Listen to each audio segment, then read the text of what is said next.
Vamos a continuar y hoy día terminamos con la clase, con el curso. Entonces, el curso es sobre medidas cautelares, inscripción de sentencias y resoluciones en el registro de predios. Entonces, nosotros habíamos avanzado ya con todo lo que es inscripción, variación, modificación de medidas cautelares, cancelación de medidas cautelares, también por el tema de la caducidad, que también lo habíamos visto. Ahora vamos a terminar con lo que es inscripciones y cancelaciones de resoluciones judiciales. ¿No? Bien, entonces cuando llega al registro de predios una resolución judicial conteniendo un acto cualquiera de un proceso principal, por ejemplo, una cancelación de un asiento registral, un acto, por ejemplo, de declaratoria de herederos, una resolución que declara la eficacia de algún acto jurídico, una compraventa, donación, el acto que fuere, o una medida cautelar, una resolución que dispone una anotación preventiva. Entonces, cualquiera de esas resoluciones en realidad va a tener como previo un proceso judicial, sea un proceso judicial de fondo para resolver un acto principal, como es una ineficacia, como es una resolución de contrato, como es una prescripción adquisitiva, por ejemplo. Diversos actos tiene su proceso principal, que por lo general es largo. O también resoluciones cautelares que vienen de un proceso más corto, ¿no? La medida cautelar sabemos que es un poco dependiente de un proceso principal. Entonces, también son resoluciones que vienen al registro. Todo eso implica un previo proceso ante el Poder Judicial.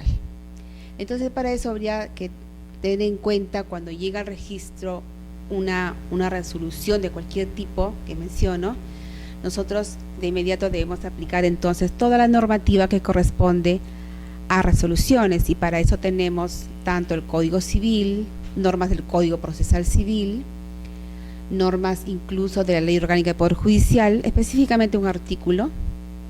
Y luego tenemos toda la normativa referente a este tema que está contenido pues en el Reglamento General de los Registros Públicos y en el Reglamento de Inscripciones del Registro de Predios. Entonces, toda esa normativa resulta aplicable para todos estos casos, ya sea para la inscripción, para las modificaciones o sea para las cancelaciones.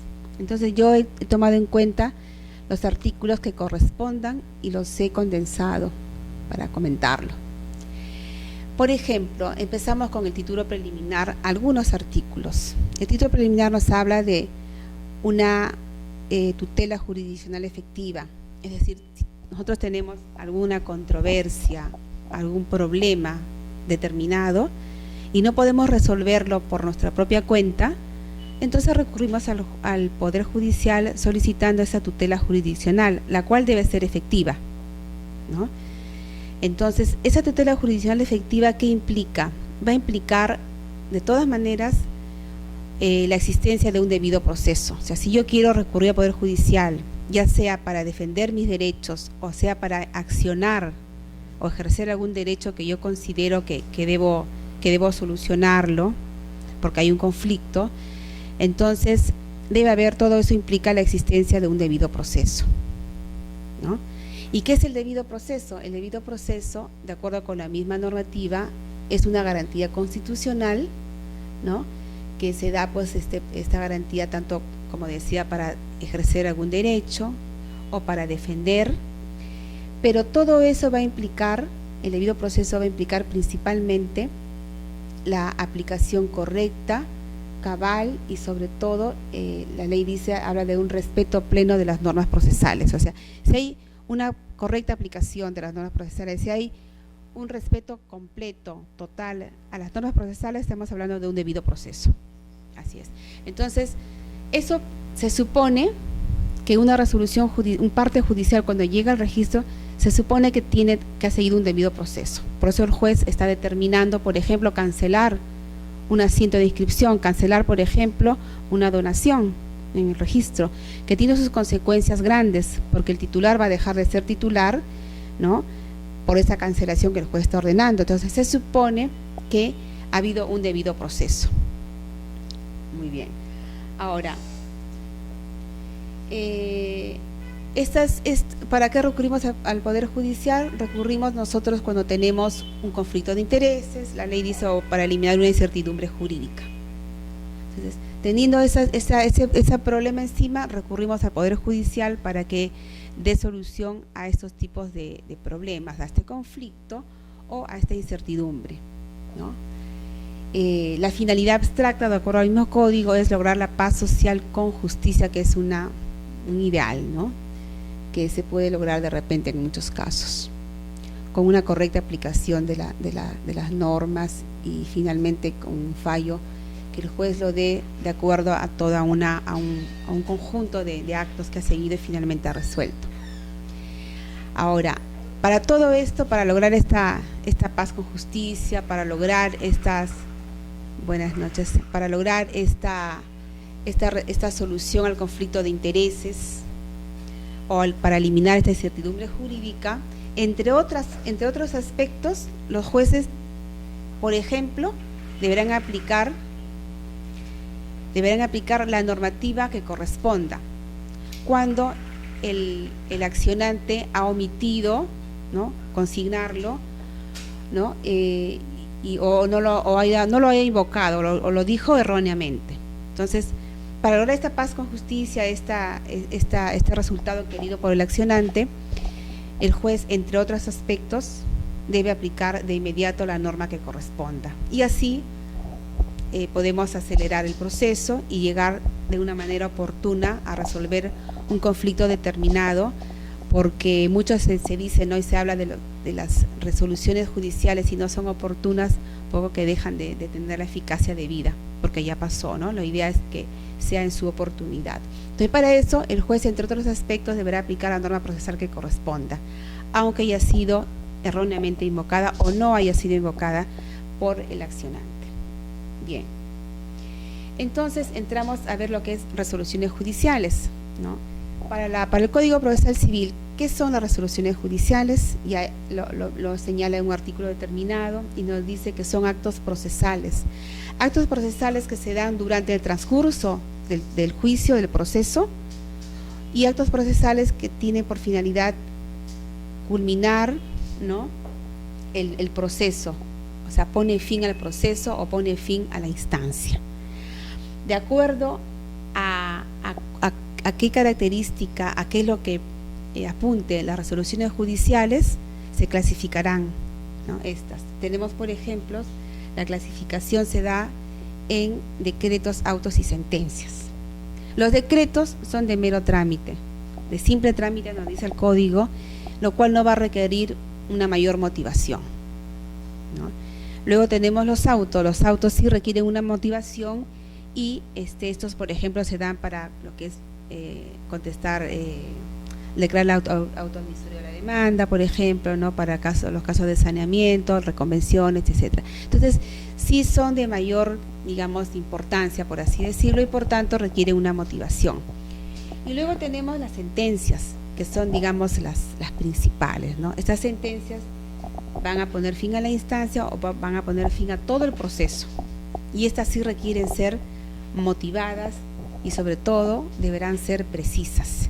La característica de la resolución judicial, que tiene que ser motivada por un lado y sobre todo precisa. En el registro públicos, en todos los registros, si no cumple esta característica, simplemente hay la deficiencia para el registrador de poder determinar qué es lo que ha dicho el juez. Y acá nosotros sí estamos amparados para poder pedirle la aclaración que corresponda, ¿no? Entonces, esa característica de las sentencias de que deberán ser motivadas y precisas es muy importante para el registro. Por ejemplo, cuando vienen resoluciones judiciales y nosotros procedemos a la calificación, uno de los aspectos de la calificación es la legalidad de los documentos, la formalidad de los documentos. En este caso tenemos los partes judiciales. Llega un parte judicial y si nosotros podemos advertir cualquiera de estos aspectos que he mencionado en cuanto a las formas de los actos procesales, podemos pedir la aclaración. Por ejemplo, nosotros no podemos encontrar en una resolución judicial que haya que esté sobrepuesto alguna frase o alguna palabra, porque esa frase o esa palabra puede realmente cambiar el sentido. Eso está prohibido de acuerdo con el código. Si nosotros encontramos una resolución, sobre todo que está resolviendo en la parte resolutiva, donde hay una palabra que se ha colocado encima de otra o una que se ha adicionado, simplemente puede cambiar el sentido.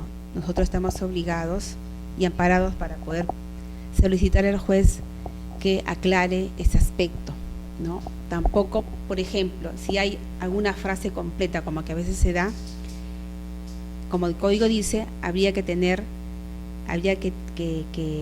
esa frase equivocada, que estar simplemente con una línea, de tal modo que nosotros podamos ver qué es lo que dijo. No dice que esta está mal, la pone en una línea, pero que se pueda ver, que se pueda visualizar, no puede ir totalmente puesto la línea de tal modo que no se vea las letras, no se vea qué es lo que decía, tiene que verse. Entonces, solo así puede esa resolución judicial ser finalmente inscrita, pero si es que no se puede ver completamente, es motivo de observación.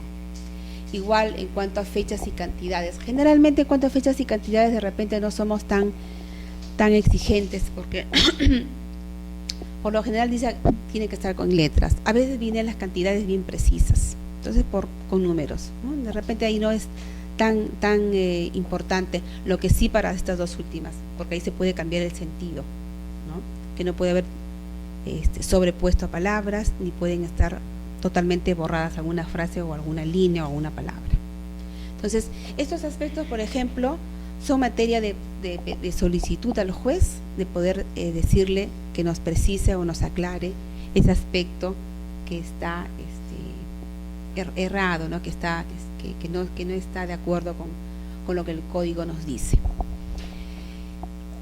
Ahora, exactamente para las resoluciones, acá sí son 4 aspectos bien importantes que toda resolución debe cumplir, y esto el mismo código lo dice: si no cumplen estos 4 aspectos, esa resolución es nula. Y ahí sí, inevitablemente nosotros, no tanto como en la anterior diapositiva que hemos visto, que pueden haber por ahí, puede fallar, y lo podemos de repente pasar, porque vemos que si no está en letras, está en números, no hay problema, pero está. En cambio acá no, porque el código es claro, nos dice que esa resolución será nula si no cumple con estos 4 requisitos. ¿Cuáles son?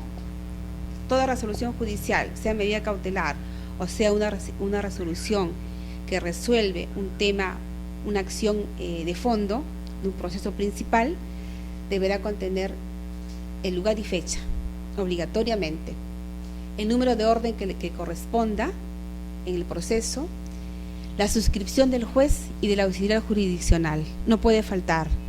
Estos casos, por ejemplo, son a veces reiterados. El auxiliar jurisdiccional no firma en muchos casos, entonces no podemos, y así queramos pasarlo, porque nosotros podemos decir, bueno, pues está el juez, pues, como sucede, por ejemplo, con los ejecutores coactivos.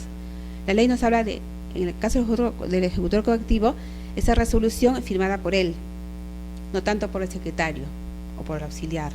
Ideal es que venga con los dos, pero si no viene por el auxiliar, no hay problema, nosotros lo inscribimos, porque la norma no nos exige, pero en el caso de resoluciones judiciales sí, es importante tanto la firma del juez como del auxiliar jurisdiccional. Si falta el auxiliar jurisdiccional no lo podemos pasar, aunque el juez tenga el mayor peso, porque la norma nos dice, el código nos dice que será nulo, entonces no puede acceder una resolución judicial con esa faltante. Ahora, lo más importante es el 4º aspecto, que se refiere a la expresión clara y precisa de lo que se decide o de lo que se ordena. Ahí sí es bien importante. Nosotros, por disposición de la normativa, tanto del Código Civil, de la Ley Orgánica del Poder Judicial, nosotros no podemos interpretar nada. Prácticamente nos remitimos a transcribir lo que dice, pero realmente también habría que tener la claridad de lo que es lo que se dice, porque a veces lo entendemos y decimos, dice, yo lo entiendo de una manera, otro lo entiende de otra manera, O sea, no hay la precisión, hay cierta ambigüedad.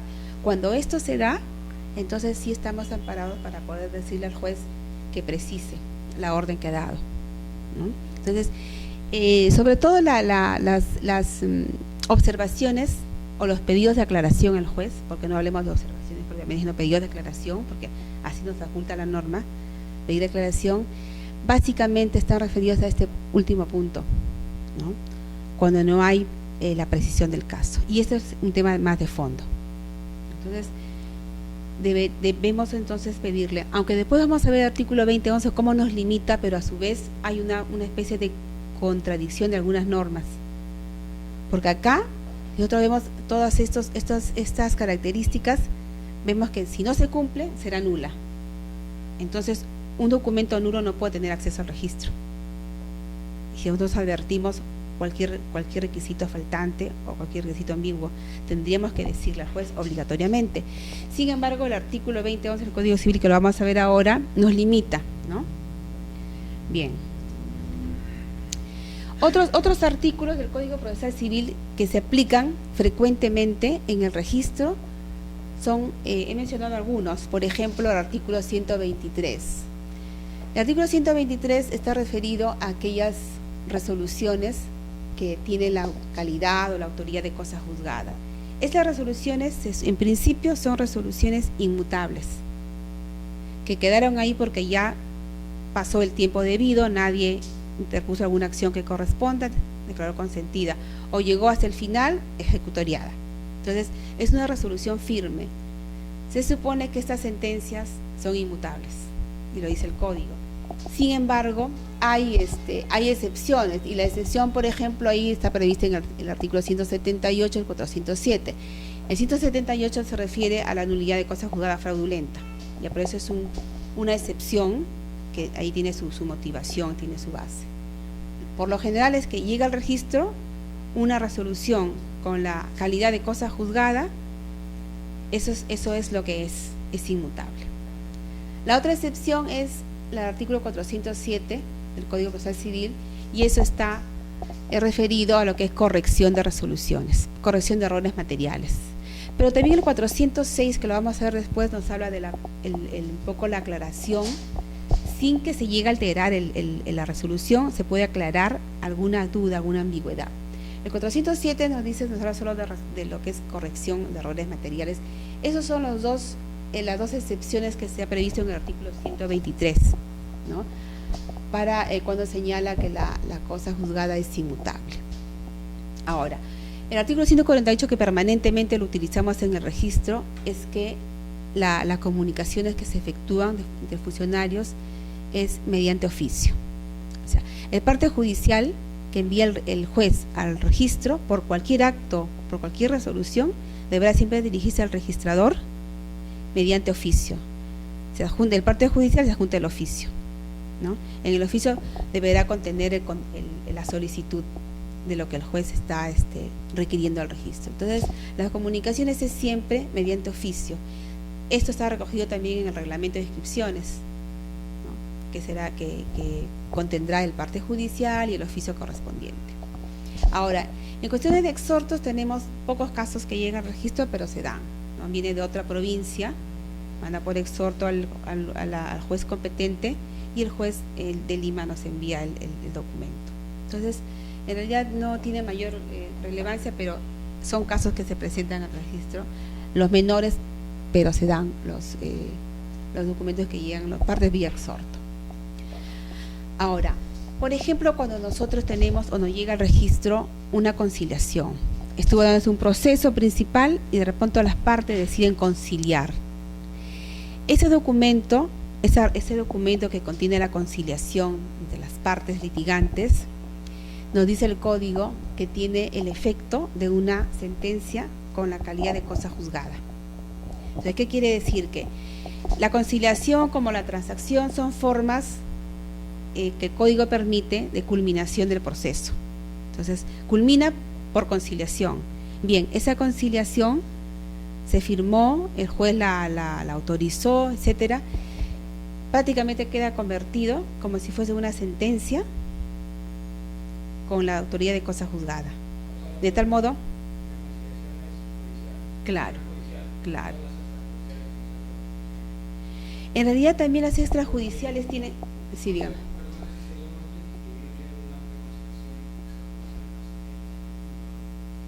Lo que pasa es que el peso mayoritario lo tienen las resoluciones judiciales, es un proceso judicial.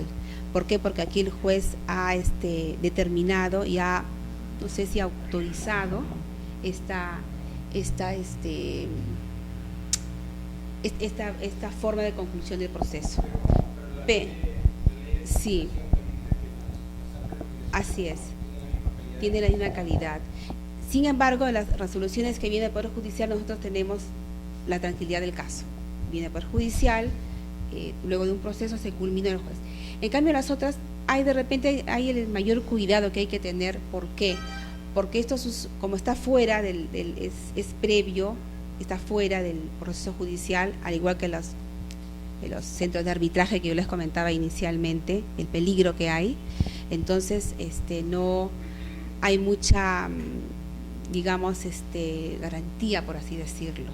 Pero igual, hacen el registro y tienen esa calidad. Cuando llega al registro, por ejemplo, una conciliación, nosotros, de hecho, decimos, aplicamos la normativa, es como una sentencia. No podemos decirle al juez, dime mediante una resolución, no, quedó así, y lo que se resolvió, obviamente, esa conciliación tiene que tener la claridad del caso y la precisión, ¿no? Entonces, vienen al registro y se inscriben porque tienen esa característica. Entonces, igualmente sucede con los casos de las transacciones, ¿no? Igual, en el caso de la transacción, pone el fin al proceso y por tanto llega al registro esa transacción, igual tiene la característica de la calidad de cosa juzgada. Entonces, aquí tampoco habría que pedirle al juez mayor una otra resolución, pues que, por ejemplo, que a veces uno se equivoca y dice que uno la declare consentida, por así decirlo. No, ya tiene esa característica de la autoridad de cosa juzgada, como si fuese una sentencia cualquiera, ¿no? Ahora, el artículo 406 y 407 del Código Procesal Civil están referidos a lo que es la aclaración y la corrección. El 407 básicamente es lo que es corrección de cualquier error material, error de una palabra, de repente un nombre, algún dato de dirección, ¿no? DNI, etcétera. Básicamente son errores materiales, pero 406 sí está referido a las aclaraciones de lo que ha resuelto el juez. En la parte resolutiva, en la parte decisoria, los jueces deberán ser claros, como habíamos dicho inicialmente. Pero ¿qué sucede cuando no hay esa claridad? Lo cierto es que los jueces sí están obligados a aclarar estos aspectos dudosos, pero lo que no pueden hacer es alterar el sentido de la resolución. O sea, el sentido tiene que ser la misma, solo que tienen que precisar y aclarar ese aspecto dudoso. Entonces, ese 406, por ejemplo, es importante y lo relacionamos también con el artículo que se refiere a lo que es las características de una resolución judicial, que lo hemos visto, que deberán ser claras y precisas, ¿no? Sin ambigüedades. Entonces, este 406 está un poco reafirmando este aspecto, ¿no? Porque si no hay esa claridad, estamos hablando entonces de una posible resolución o sentencia nula, por no cumplir con los requisitos que ha establecido ese artículo que se refería pues a las características de la sentencia o de la resolución judicial. Ya bien, entonces estos aspectos, tanto el 406, el 407, conciliación y transacción, lo aplicamos permanentemente cuando sean estos casos, de acuerdo con lo que el código nos dice. Nosotros procedemos a la calificación, ¿no? Acá, por ejemplo, he citado el artículo 4 de la Ley Orgánica del Poder Judicial, ¿no? Este artículo 4 de verdad es bien importante. Este artículo 4 resuelve muchos, digamos, pedidos de aclaración, ¿no? A veces, y lo decía en clases anteriores, que las resoluciones judiciales llegan y no tienen la claridad. O de repente llega y el registrador le pide aclaración porque, por ejemplo, no hay la compatibilidad con los antecedentes registrados. O sea, llegó el parte judicial y no hay compatibilidad. Nosotros habíamos dicho que en el caso de tanto de demandas, el caso de resoluciones de embargos, por ejemplo, y también resoluciones de fondo con mayor razón, debe existir esa claridad y debe existir el título con los antecedentes registrales, debe haber la compatibilidad del caso, el tracto sucesivo, debe encajar las direcciones, exacto. Debemos tener la certeza de que es el bien el que el juez se menciona, debemos tener la certeza de que hay ese tracto debido. Sin embargo, a veces no se da, entonces, ¿qué pasa? Nosotros pedimos la aclaración al juez. Entonces, cuando pedimos la aclaración, y a veces no solo una aclaración simple como es la determinación precisa, sino más bien ya un tema de fondo de lo que es, qué es lo que ha resuelto el juez. Podemos nosotros advertir de repente alguna deficiencia, que creemos que hay una deficiencia, pero probablemente el juez lo vea de otra manera y ella ha resuelto como ha resuelto. Aparentemente el registrador pues puede tener ciertas discrepancias, pero el tema es que el juez ha resuelto y se supone que ha resuelto bien, y en muchos casos los jueces deciden reiterar el mandato tal como está, sin proceder a aclarar nada, sin proceder a modificar sus decisiones, la semilla tal cual está, no levanta la observación o le pedido aclaración y reitera el mandato, y hemos visto que sí resulta procedente. Ahora, se supone pues que los jueces, después de un proceso largo, han resuelto de una determinada manera. Nosotros, por más que le digamos al juez que hay la discrepancia o que no habría resuelto de acuerdo a la normativa, el juez sí está amparado para aplicar este artículo 4 de la ley orgánica. Y no solo es beneficioso, digo yo, para el juez ni para las partes, sino para el mismo registrador. Nosotros, cuando vemos este artículo 4 de la ley orgánica y que el juez se ampara para decirnos, inscribe la parte judicial, nos da la tranquilidad del caso. ¿Por qué? Porque nosotros leemos el artículo 4, nos dice que toda persona tiene la obligación de acatar, ¿no?, lo dispuesto por el juez. Pero ¿de qué manera lo va a acatar? Lo vamos a acatar en sus propios términos, o sea, tal cual está la resolución judicial.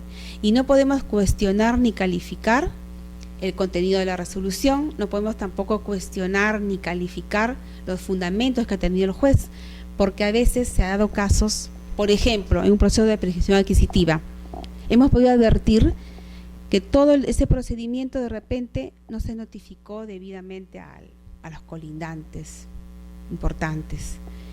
No hubo quizá otro aspecto que la misma normativa señala.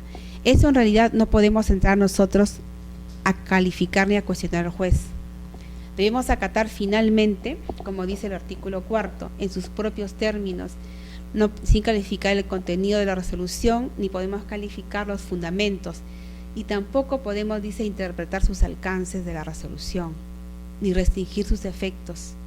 O sea, en este supuesto, en esta orden, en este artículo 4, los registradores estamos amparados en realidad para transcribir la resolución judicial, tal y como está. Ahora, es cierto que los jueces pueden en algún caso equivocarse y sí pueden afectar derechos de los inscritos o de terceros, pero el tema es que ya está resuelto, y este artículo 4 a los registradores al menos nos protege en la medida que esa responsabilidad que dice el mismo artículo 4, civil, penal o administrativa, en caso de no aplicarlo, ya no sería dable. ¿Por qué? Porque estamos aplicando tal cual dice, y por tanto, si hubiese algún perjuicio, en este caso entonces la responsabilidad se traslada al juez que ha ordenado y que ha insistido, ¿no? Entonces, ese artículo 4 es bien importante cuando hay reiteradas observaciones o pedidos de aclaración. Muchas veces los usuarios prefieren solicitar al juzgado que nos ordene amparados en el artículo 4 de la ley orgánica.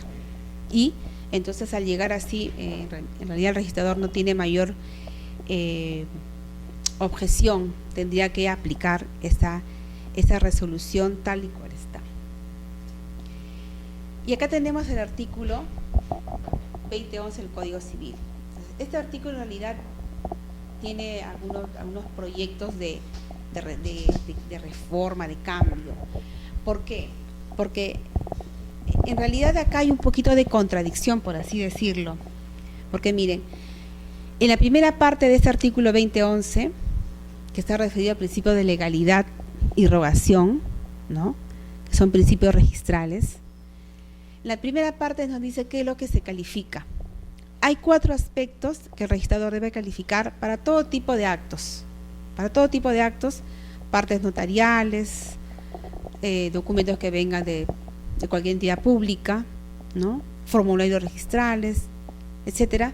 Todo lo que ingresa al registro debemos tener en cuenta siempre 4 aspectos en la calificación. ¿Cuáles son? Lo que dice el código en su primera parte: la legalidad de los documentos, que implica la formalidad de los documentos que ingresen al registro. Por ejemplo, habíamos dicho, en caso de las resoluciones judiciales, serían pues su fecha, el número de orden, ¿no? Entonces, aspectos formales. Igual, en parte notarial, ahí debemos ver si está correcto la comparecencia, en la conclusión qué es lo que debe contener las firmas, las fechas, la minuta, o sea, todas las partes de lo que es la escritura pública. Entonces, son aspectos de formalidad, legalidad de documentos, es un punto. El otro aspecto para la calificación registral es la capacidad de los otorgantes. Nosotros, por ejemplo, a veces podemos advertir que podría tratarse quien está celebrando el contrato de un menor de edad. Por ejemplo, no siempre se da, pero se me ocurre el caso que a veces hemos visto, se adquirió de repente por donación un inmueble a favor de un menor de edad y dice, menor de edad adquirió el año 2013, no dice su edad, a favor de Juan Pérez, menor de edad, el inmueble tal. Pero de repente 6 meses después, este señor lo está transfiriendo el inmueble y nosotros vemos, oye, pero hace 6 meses es un menor de edad. Probablemente tendría 17 y tantos años, ya al mes siguiente de cumplir los 18. Pero tenemos la duda, nosotros podemos recurrir a RENIEC. Los registradores tenemos acceso a RENIEC, que cuando hay casos dudosos podemos recurrir y verificar quiénes son los otorgantes, ¿no? Igual sucede con los casos de gente muy mayor, gente que probablemente estén 90 años y que podemos suponer que no sean tales. ¿Por qué? Porque de repente han fallecido, tenemos acceso a RENIEC. Entonces, en algunos casos dudosos podemos recurrir a RENIEC y poder verificar.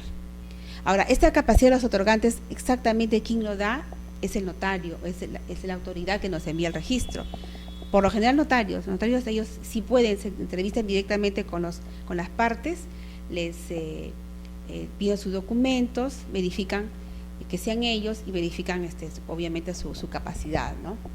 Y de ser el caso les pide, pues si son personas mayores, certificado de médico que acredite su idoneidad, ¿no? Así es. Entonces, capacidad de los otorgantes es otro punto. 2. Tercero, la validez del acto. El acto que viene al registro deberá ser un acto que contenga todos sus requisitos de ley. Si es compra-venta, vemos sus requisitos de compra-venta, donación por escritura pública, vemos cualquier otro acto que ingrese, la validez del acto. Y cuarto, aquí es importante, dice, por lo que resulte de ellos, de sus antecedentes y de los asientos de los registros públicos. O sea, el título que llega al registro, sea el parte judicial o sea cualquier otro título, deberá tener, digamos, esa compatibilidad con la partida registral, que es la principal, donde se va a inscribir el acto, y con todos los antecedentes registrales. Entonces, en algunos casos, por ejemplo, se hace necesario no solamente ver la partida, también podemos ver los títulos archivados anteriores. Por ejemplo, si habría casos de duda, ¿no? Se está vendiendo acciones y derechos a un tercero y de repente la persona que está vendiendo, por ahí podemos advertir que no tiene esa cantidad de derechos y acciones que dice tener y que lo está transfiriendo. Cuando tenemos esa duda, nosotros podemos recurrir al título archivado. Y ahí podemos verificar que efectivamente este transferente tiene ese porcentaje que señala que está transfiriendo, o podemos detectar que no tiene ese porcentaje determinado, ¿no? Y por tanto sería un motivo de observación. Entonces, el artículo 2011, referente al principio de legalidad, contiene 4 aspectos que serían materia de calificación, los 4 que acabo de mencionar. En principio se aplicaría para todos los actos, para todos los títulos que acceden al registro, pero la segunda parte, si nosotros vemos, y aquí es un motivo, como les dije, de propuesta de cambio, nos dice que lo dispuesto en el párrafo anterior no se aplica. O sea, los 4 aspectos de calificación registral, ¿no? La compatibilidad, la capacidad de los otorgantes, la validez del acto y la legalidad de los documentos, no serían aplicables para el caso de resoluciones judiciales.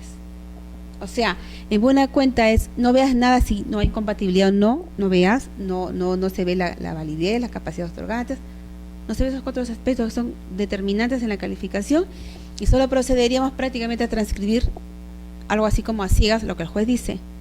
Pero en realidad no es tanto así. Si esta segunda parte nos dice no apliques lo anterior, o sea, no califica los 4 puntos, deberíamos entonces proceder prácticamente a transcribir sin ver más cosas. Y en realidad no es tanto así. Entonces, este artículo, la segunda parte, en realidad entra en una cierta de confrontación con otros artículos, porque recuerden ustedes que hemos visto, por ejemplo, los casos de demandas, los casos de embargos. ¿Qué nos dice para los casos de embargos? Que tiene que haber la compatibilidad. La demanda es igual, tiene que haber la compatibilidad con el derecho inscrito. Entonces, ¿eso qué quiere decir? Que yo estoy analizando, estoy aplicando este último elemento de calificación, que se refiere a lo que resulte de sus antecedentes y de los asientos de los registros públicos, o sea, la compatibilidad que tiene que existir.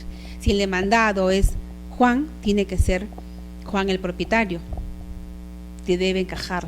Si la partida es tal con ciertas características de descripción del inmueble, tiene que ser tal. Entonces ahí tiene que haber la compatibilidad, de tal modo que este segundo párrafo, cualquiera que a la simple lectura uno puede decir el registrador no califica nada.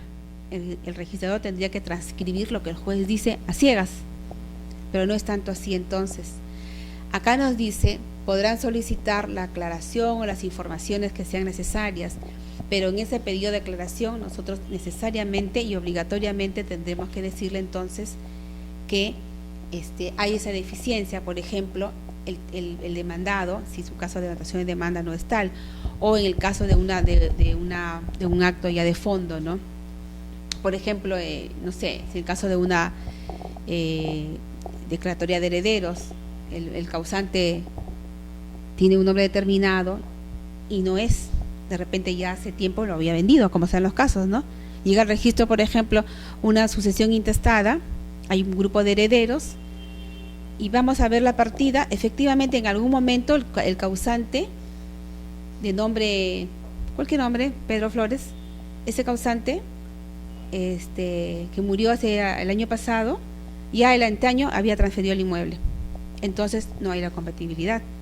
Si yo voy a simplemente, como dice ese segundo párrafo, prácticamente a no calificar nada y a transcribir, sería absurdo. ¿Por qué? Porque no habría el tracto ahí. Entonces, de todas maneras, nosotros, este segundo párrafo nos limita, pero a su vez nos abre por ahí el camino cuando nos dice pidan aclaraciones o la información necesaria. Entonces, por ahí nosotros entramos a decirle las cosas de fondo y las tan importantes como son esas características de la calificación que necesariamente tendríamos que decirles, ¿no? Entonces, vemos cómo el artículo 2011 en el primer párrafo nos dice las características de la calificación, pero en el segundo párrafo nos limita con relación a las resoluciones judiciales. Y más bien, si tienen alguna pregunta, alguna duda, para poder ahí vemos, lo aclaramos. Bueno, ahora, habíamos dicho también que toda la normativa aplicable a lo que es resoluciones judiciales no solo están contenidas en el Código Civil y Código Procesal Civil, tenemos el Reglamento General de los Registros Públicos y el Reglamento de Inscripciones de Registros de Predios, ¿no? En el Reglamento General de los Registros Públicos nosotros podemos advertir algunos artículos que se relacionan y que los aplicamos permanentemente. Por ejemplo, el artículo 11 nos habla de documentos o resoluciones expedidas en el extranjero. Son casos muy esporádicos, pero que se dan. Cuando se trate de un caso como este, una sentencia dada en el extranjero, cualquier otra resolución, o incluso laudos arbitrales, dice que son inscribibles, pero siempre que hayan sido reconocidos conforme al Código Civil, conforme al Código Procesal Civil o la Ley de Arbitraje. Entonces, sí es posible acceder al registro, pero necesariamente tiene que haber sido reconocido por la ley peruana, ya sea por el arbitraje, si es un caso de arbitraje, el Código Procesal Civil, el Código Civil. Entonces, acceden al registro, ¿no? Y por ejemplo, exactamente para lo que es demandas dispuestas en el extranjero, se requiere la autorización del Poder Judicial. Acá sí, el Poder Judicial tiene que autorizar esa anotación de demanda. Son los menos, pero son casos que se dan y que llegan al registro. Por ejemplo, con relación al desistimiento. Ustedes saben que cualquier persona cuando presenta al registro la inscripción de un determinado título, puede solicitar en cualquier momento, antes de la inscripción, puede desistirse del pedido. O sea, me desisto de la rogatoria o de la solicitud de inscripción y por tanto el título debe ser tachado, ¿no? Así es. Pero ¿qué pasa cuando el título no es uno cualquiera, sino es un título que viene del Poder Judicial? Es un parte judicial. Cuando es un parte judicial, el presentante, que es normalmente quien solicita el desistimiento y luego uno lo tacha, en estos casos nos dice la norma que quien deberá solicitar este desistimiento es el beneficiario, aquella persona que se benefició con la resolución judicial. Por ejemplo, el vencedor en un caso de un proceso judicial de fondo. Normalmente, y quien sí tiene la autoridad de hacerlo es el juez, pero a veces el juez no lo hace el presentante. Nosotros decimos no, porque la norma nos dice o es el juez o es la persona cuyo favor, dice la norma, se ha expedido la resolución judicial. Salvo que el presentante haya indicado en la solicitud, que es la hojita la que se da en el registro y se adjunta al parte judicial, salvo que haya dicho que el presentante haya indicado en esa solicitud que actúa en interés de una persona distinta. Por ejemplo, ¿no? Si la resolución judicial está a favor o beneficiando a Juan Pérez, él debería solicitar el desistimiento. Sin embargo, el presentante ha dicho que no actúa por disposición de este Juan Pérez, de este señor que es beneficiario, sino de otra persona. Si es así, y está dicho en la solicitud, entonces esa otra persona sí está autorizada para solicitar el desistimiento, aparte del juez. Pero normalmente lo deberá hacer la persona a cuyo favor se dictó la resolución judicial, ¿no? Esos casos son a veces frecuentes y siempre están observados porque lo hace el presentante creyendo o aplicando la misma lógica que para todos los demás actos que ingresan al registro. Este caso no es así, este caso es que lo deberá hacer el beneficiario con la resolución, ¿no? O el mismo juez. Ya. Entonces, el artículo 13 resulta aplicable para los casos de desistimiento de la rogatoria en caso de resoluciones provenientes de un proceso civil, nos dice la normativa, ¿no? Bien.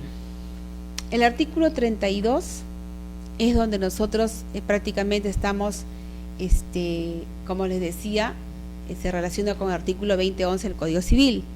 El artículo 32 está referido a los aspectos de calificación de los documentos que ingresan al registro, de cualquier título. pero para el caso de las resoluciones judiciales, este mismo artículo 32, que está concordante con el artículo 2011 del Código Civil, dice no podremos calificar de acuerdo a una calificación normal, sino más bien debemos sujetarnos a lo dispuesto en el segundo párrafo del artículo 2011. O sea, el Reglamento General de los Registros Públicos, siguiendo la misma lógica del artículo 2011, prácticamente transcribe esa parte y nos dice que debemos aplicar ese segundo párrafo, o sea, pedir solo aclaraciones. Pero como habíamos dicho, en realidad, con ese pedido de aclaración, estamos diciendo al juez, mira que no hay compatibilidad, ¿no? Mira que no es el titular registral, no es el demandado, no es la persona titular del inmueble, para que el juez finalmente resuelva lo que considere pertinente, ¿no? Ahora, para el caso, por ejemplo, de tachas, notificaciones de tachas y observaciones, el registrador, en estos supuestos, cuando observa, o mejor dicho, cuando pide la aclaración, o cuando tacha un título, debemos dirigirnos al Poder Judicial o al juez mediante un oficio. Habíamos dicho que de acuerdo con el Código Procesal Civil, los funcionarios, ¿no?, siempre se dirigen mediante oficios. De igual manera, cuando el registrador tacha un título o cuando observa un título, pide aclaración, debemos hacerlo necesariamente a la esquela de observación, debemos adjuntarle el correspondiente oficio. Esa es la forma como está la comunicación tanto de los jueces como de los registradores. Ahora, igual en el caso de las notificaciones de tachas de resoluciones judiciales, igualito en estos casos procedemos a tachar, ¿no?, el título que ordena una inscripción cuando, por ejemplo, vence el asiento de presentación. El título fue observado, nunca se subsanó en el plazo de ley y por tanto procedemos a la tacha procesal.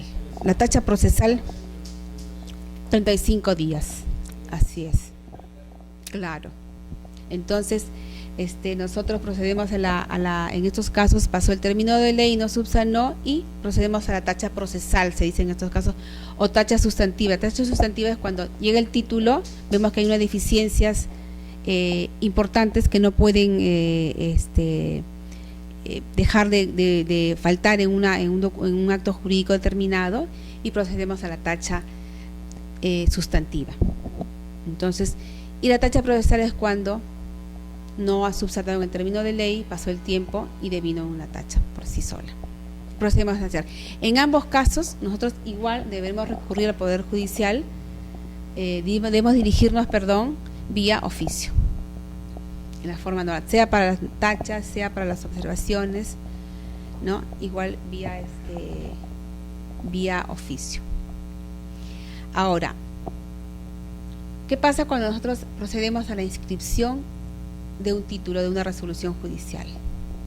Cuando escribimos, el artículo 51 nos dice que obligatoriamente debemos consignar algunos aspectos importantes de la resolución judicial. Por ejemplo, debemos indicar necesariamente qué juzgado es el que ordena la inscripción o qué sala, de ser el caso, ¿no? Obligatoriamente habría que consignar la sala o el juzgado, habría que consignar pues la resolución misma, la fecha de la resolución, ¿no?, que se da el registro, las partes litigantes. Aquí dice el nombre del auxiliar jurisdiccional. Obviamente, cuando mencionamos el juzgado debemos mencionar qué juez es. El juez, el auxiliar jurisdiccional, no puede faltar en un asiento de inscripción. Y sobre todo, la transcripción. Y acá, como le decía, el artículo 51 sí nos habla de transcripción de la resolución judicial. Es decir, el principio de literalidad se aplica bastante en esos casos de resoluciones judiciales. Como nosotros no podemos interpretar y ponerlo de acuerdo a nuestra propia interpretación, debemos entonces transcribir la resolución judicial tal como está. Entonces el artículo 31 nos dice la transcripción clara del mandato judicial, ¿no? y la constancia sobre todo de haber quedado consentida o ejecutoriada si es el caso. O sea, normalmente acceden al registro resoluciones que tienen la calidad de cosa juzgada. Eso es, digamos, la norma general. Se aplica también para casos donde no tienen, por ejemplo, en los casos de medidas cautelares, ¿no? Se inscriben sin el hecho de que hayan quedado consentidas, ¿no? Normalmente en estos casos aquellas resoluciones consentidas o ejecutoriadas son resoluciones cuando están constituyendo derechos, por ejemplo, o declarando derechos, una prescripción adquisitiva, un otorgamiento de escritura pública, ¿no? Entonces, son resoluciones que declaran o constituyen derechos y debe tener necesariamente la calidad de cosa juzgada.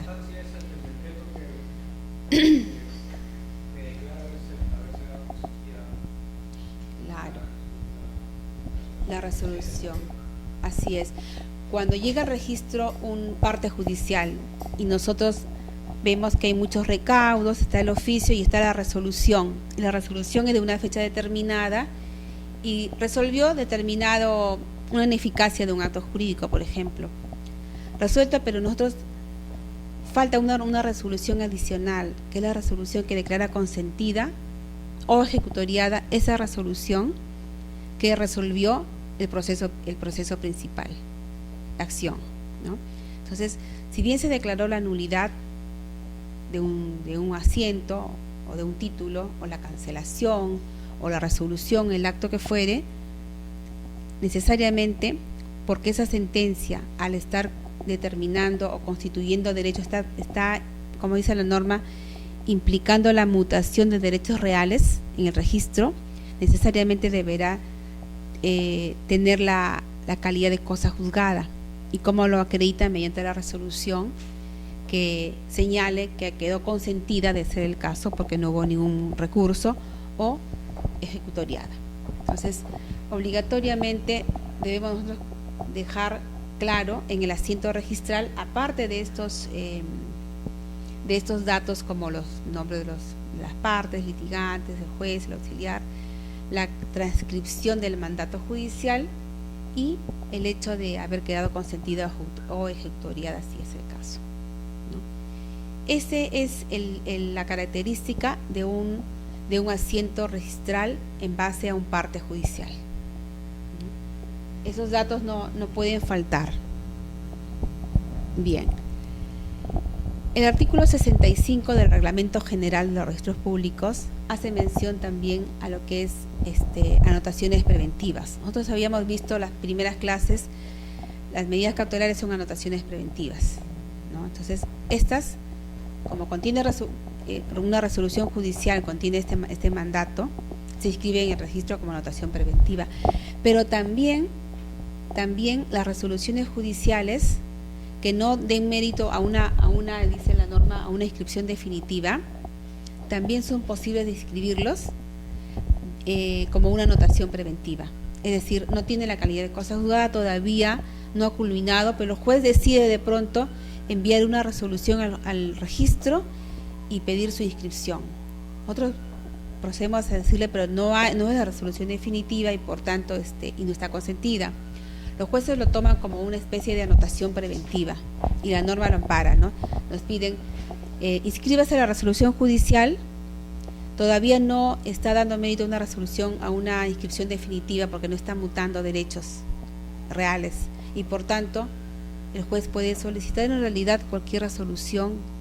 La norma nos dice que a criterio del juez considera inscribible. Ahora, se inscribe, claro. Dos aspectos, claro. En esos casos, de estas resoluciones judiciales que son preventivas, el juez llegará a un momento en que resolverá definitivamente el proceso y es ahí cuando enviará al registro la inscripción del asiento, de la inscripción del acto definitivo. Entonces, al enviar la inscripción del acto definitivo, obviamente puede ordenar a su vez el levantamiento de esta anotación preventiva, ¿no? Y si no lo hace, pues podría quedar, pero finalmente como que la partida queda cargada, porque esto se inscribiría en el rubro D. Y todas las inscripciones en el rubro D significan inscripciones pues de medidas que cargan la partida, las carga vía carga misma o gravamen. Entonces, para evitar que la partida esté grabada, lo ideal es que el juez en la misma resolución definitiva disponga que se cancele o se levante esa anotación preventiva. Podríamos nosotros pedirle, si el juez lo hace, nosotros no podemos decirle como algo obligatorio, ¿no? Inscribimos la definitiva y en su momento el interesado solicitará al juez que se levante esa de cancelación.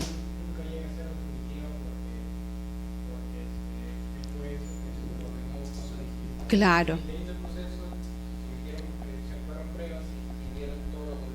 Claro.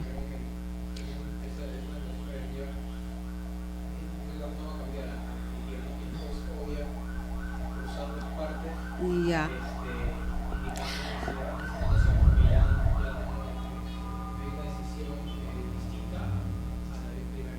Claro. No. Sí. No. Claro. Normalmente toda resolución judicial que se inscribe en el registro, sea de cualquier tipo, la vía normal para su levantamiento o su cancelación es por otra resolución judicial. Esa es la regla general. Si inscribe un acto por resolución judicial, deberá levantarse por resolución judicial. Pero también puede darse el caso de la caducidad de las resoluciones, que vamos a ver en un momento. Habíamos hablado la clase pasada de la caducidad de las medidas cautelares, ¿recuerdas? Y ahí los plazos, los tiempos. Ya. En el caso de resoluciones judiciales, también la ley 26.639, en el tercer párrafo, hace referencia a lo que es la caducidad de las resoluciones de las sentencias. Entonces, puede ser que si se da el caso, también una resolución judicial como esa, como es que tiene la calidad de preventiva, pueda levantarse por el plazo de caducidad, que lo vamos a ver. Entonces, la vía normal es que el usuario lo solicite al juez, para que el juez sea el que ordene el levantamiento. Pero, si ha pasado ya el término de ley para la caducidad, puede solicitarlo directamente al registro con la formalidad que establece la ley 26.639, ¿no? Entonces, si es obviamente un tipo de resolución, como estamos viendo acá, la que no da mérito a una inscripción definitiva, es importante. Y podría levantarse si es el caso. Bien, el artículo 69 del Reglamento General nos habla de la anotación preventiva de resoluciones judiciales.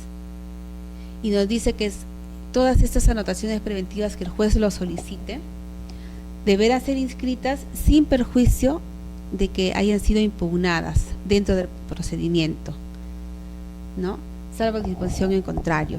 ¿Esto qué quiere decir? Que el juez, cuando pida una anotación, ¿no? Una anotación preventiva de una resolución judicial, podría ser que esa resolución judicial haya sido impugnada. Pero, ¿qué pasa si efectivamente ha sido impugnada? El registrador no tiene por qué objetar esa resolución, ni decirle que acredite que no ha sido impugnada. Simplemente se procederá a la anotación preventiva, porque así está establecido, ¿no? Aunque sea impugnada, igual se deberá proceder a la extensión de esas anotaciones preventivas. Y esto básicamente porque son preventivas, ¿no? No dan lugar a una inscripción definitiva, no hay una constitución, una declaración de derechos, entonces es posible pues que esté anotado preventivamente, que en su momento se pueda levantar. Y como bien decía usted hace un momento, de repente el juez resuelve otra cosa, sea favorable o no a la resolución que inicialmente lo está enviando al registro como anotación preventiva, y que en su momento va a haber la necesidad de levantarlo, o él mismo o a pedido del usuario, ¿no?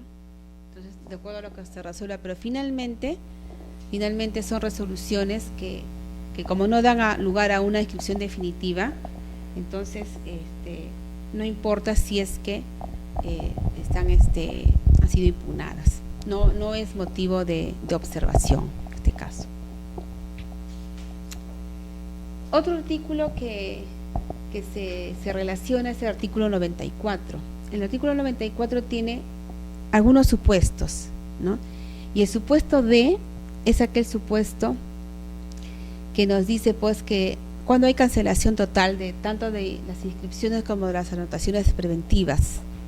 O sea, normalmente hemos dicho que las cancelaciones se dan cuando el juez ordena expresamente, ¿no? Acá, por ejemplo, en este artículo 94, dice que se da el supuesto de cancelación cuando se haya producido la caducidad de la inscripción o de la anotación preventiva, ya sea por mandato de la ley o por el transcurso del tiempo.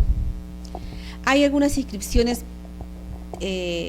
o algunas anotaciones preventivas, ¿no?, que se cancelan. Ahora, ¿cómo se cancelan? Se pueden cancelar porque ha pasado o ha transcurrido el tiempo previsto en la ley, o cuando hay un mandato expreso, ¿no? Un mandato por ley, dice aquí la norma. Si es que la ley está ordenando la cancelación, ¿no?, de una inscripción determinada, se efectuará, o por el transcurso del tiempo. Esto es, se da en algunos casos, ¿no? Ha pasado un tiempo determinado, se supone que se ha producido pues la caducidad de la inscripción, y hay una ley que dice ha caducado y por tanto levanta o cancela esta inscripción o esta anotación preventiva, o también por el transcurso del tiempo.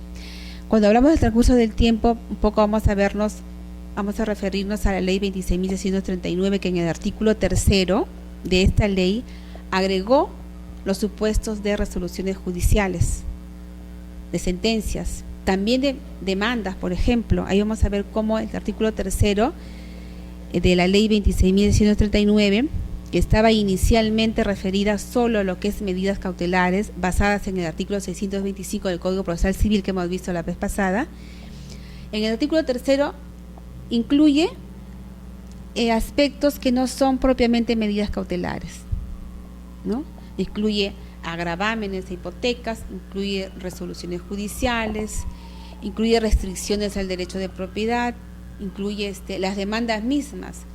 Pero en el caso de las demandas hemos visto que las demandas son medidas cautelares, sin embargo, y deberían caducar a los 5 años. Pero el artículo 3º lo saca y nos dice que serán a los 10 años, que ahora lo vamos a ver. Entonces, pero lo saca un poco a propósito, saca del grupo de medidas cautelares y nos dice, en estos casos deberá ser a los 10 años, no a los 5. Entonces, de los 5 queda para todas las demás medidas cautelares, especialmente embargos, ¿no?, que son los mayores, que los 5 años o los 2 años que hemos visto en la clase pasada. Claro, así es. El 625 tenía una redacción, cambia en el 2005 otra redacción y solo lo deja para los casos de las extendidas en virtud o en mérito al Código de Procedimientos Civiles de 1912, ya no con las actuales.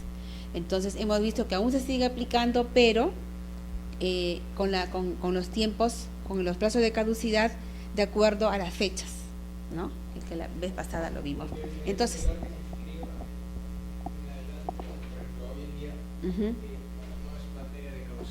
claro, no es materia. Si yo escribo ahora no es materia, no, ya, así es. Todas las que se inscribieron a partir del 19 de marzo de 2005, a partir del 9 de marzo no caducan. Las que se inscribieron antes con el actual Código Procesal Civil y cumplieron hasta el 18 de marzo su plazo de caducidad, todavía se pueden levantar, si es que las cumplieron. Y si no, definitivamente las de en adelante, del 19 de marzo, simplemente no caducan, no son materia de caducidad. Ya, entonces, estos supuestos de cancelación de anotaciones preventivas. El artículo 99 del Reglamento General también hace referencia pues a los casos de cancelación por nulidad de título. Bien, normalmente cuando tenemos el asiento de inscripción en registros públicos, nosotros inscribimos un asiento, una compraventa, una prescripción, el acto que fuere. Está inscrito en una partida registral, muchos asientos. Normalmente el juez, luego de un proceso que se sigue aparte, ordena la cancelación de un asiento. Se cancela el asiento tal, ¿no?, referente a tal acto. Se cancela por orden judicial, eso es lo normal. Pero ¿qué pasa? El reglamento dice que no hay necesidad que el juez ordene la cancelación del asiento. Basta con que ordene la nulidad, o disponga o falle o resuelva la nulidad de un título. Por ejemplo, ese título que dio mérito a la inscripción de una compraventa en un asiento determinado. Ese título el juez ha resuelto luego de un proceso que el título es nulo, ha declarado nulo esa compraventa inscrita en tal determinado asiento. Entonces, ¿qué pasa? El reglamento nos dice que esa resolución que llega al registro indicando la nulidad del título da motivo a la cancelación del asiento que contiene ese título declarado nulo. Entonces, no es necesario que el juez ordene adicionalmente la cancelación del asiento, si no ha seguido en su proceso. Basta con que sea declarar nulo el título que dio mérito a la inscripción, será suficiente para cancelar el asiento donde consta inscrito ese título declarado nulo. Claro, pero ya del estudio de la partida registral, que cualquier persona tenga acceso, nosotros mismos cuando calificamos cualquier acto que venga respecto de esa partida, podemos advertir que en el asiento tal, después de 5 años, por ejemplo, ha sido cancelado ese asiento de inscripción. Ahí hay un tema cuando hablamos de que se retrotrae. Ahí vamos a ver cómo opera. ¿Recuerda usted la demanda? ¿No? Porque en realidad en el registro los casos pueden ser múltiples. Lo bonito, por ejemplo, por así decirlo, es que si se inscribió el año pasado una compraventa, por ejemplo, a favor de Juan Pérez, ahí está la compraventa inscrita. Al año siguiente viene la nulidad de ese acto, de ese título de compraventa. Y en la partida no se ha inscrito nada más, sí está a nombre de Juan Pérez no hizo nada, no vendió, no hipotecó, la partida sigue solo a nombre de Juan Pérez inscrito a esa compraventa. Viene ahora al año siguiente la resolución judicial que está resolviendo la nulidad de ese acto, de ese título. Entonces llega al registro, nos vemos, efectivamente el demandado es Juan, vemos la compatibilidad, el demandado es Juan Pérez, efectivamente ese título se ha declarado nulo. El registro me dice que si puedo yo cancelar el asiento registral, porque no hay ningún acto posterior. Yo lo cancelo y al cancelar retorna el anterior titular, propietario. Hasta ahí está bien, porque en el asiento que se inscribió la compraventa sigue el asiento de cancelación, la nulidad de ese título. Lo inscribo y por tanto cancelo. La norma me dice que puedo cancelar. Pero diferente es cuando ese titular Juan Pérez en ese trayecto ha transferido el inmueble, por ejemplo. Las cosas cambian, pero ¿qué pasa si antes de la transferencia el demandante en el proceso que se está haciendo sobre nulidad ha inscrito la demanda y la figura cambia y después vende? O sea, está la compraventa a favor de Juan Pérez. El siguiente acto es la demanda de esa nulidad, ese título, y el siguiente acto es la compraventa donde Juan Pérez le vende a un tercero. Ahí las cosas son diferentes. Así es. ¿Por qué? Porque la partida estaba limpia, sin ningún gravamen, sin nada. Y ahí hemos visto la vez pasada el precedente de observancia obligatoria, cómo era importante la anotación de la demanda, por ejemplo, para los casos de otorgamiento de escritura pública, y en realidad para cualquier otro, porque todas las anotaciones preventivas tienen si son provisorias, tienen por finalidad reservar la prioridad. Habíamos visto como característica la anotación preventiva. Entonces, si se inscribe la demanda en su debido momento, ok, pero ¿qué pasa si la inscriben después de que ya ha transferido? Las cosas cambian, ¿no es cierto? Ahora, pero si se ha inscrito la demanda antes de que esta persona transfiera, antes de que hipoteque, antes de que haya embargos, etcétera. También las cosas ahí son beneficiosas para el demandante, porque no hay ningún acto incompatible. Entonces, la figura en realidad, las cosas van variando de acuerdo a cómo esté la partida registral. Yo no sé si usted, señorita, me dice si está, ¿se entiende claro? O cualquier cosa me pregunta. Porque es importante, yo le digo con relación a estos temas de cómo están las partidas y cuando en qué momento llegan y acceden al registro, es bien importante, porque ahí se va a determinar cuando hablamos de un tercero de buena fe que adquirió vino la partida limpia, o cuando lo adquiere con la carga que puede asumir en su momento cuando esté inscrito una demanda, por ejemplo, ¿no? Que las cosas ahí van variando. Entonces, para el caso de como decía, ¿no? No es necesario que el juez, en caso de nulidad del título, haya seguido el proceso de cancelación u ordene la cancelación, no es necesario. Basta con que esté disponiendo la nulidad del título. Entonces, con la nulidad del título, yo ya sé que puedo y estoy autorizada a cancelar el asiento registral donde consta la inscripción de ese título y de ese acto. Bien. Aquí les decía, por ejemplo, lo que hace un momento, ¿no? Normalmente, si yo tengo la inscripción de una resolución judicial determinada, en el artículo 102, ¿no? Esas inscripciones deberán efectuarse o levantarse, por otro mandato judicial. Eso es la regla general. Pero la excepción que se admite es la caducidad, como habíamos dicho, ¿no? Si bien por resolución judicial se tiene que ordenar el levantamiento porque se fue dispuesto por resolución judicial, sin embargo, cuando hablamos de caducidad por el plazo de ley, entonces vemos que el usuario o el interesado puede solicitarlo amparándose en esa ley y en el plazo de caducidad. Entonces ya no se va a requerir la resolución judicial, sino más bien la excepción es el artículo 94 literal D, que es la diapositiva, que se refiere pues a los casos de caducidad, ¿no? Entonces tenemos resolución judicial y caducidad para poder levantar la resolución, las inscripciones en mérito a resoluciones judiciales, ¿no? Bien.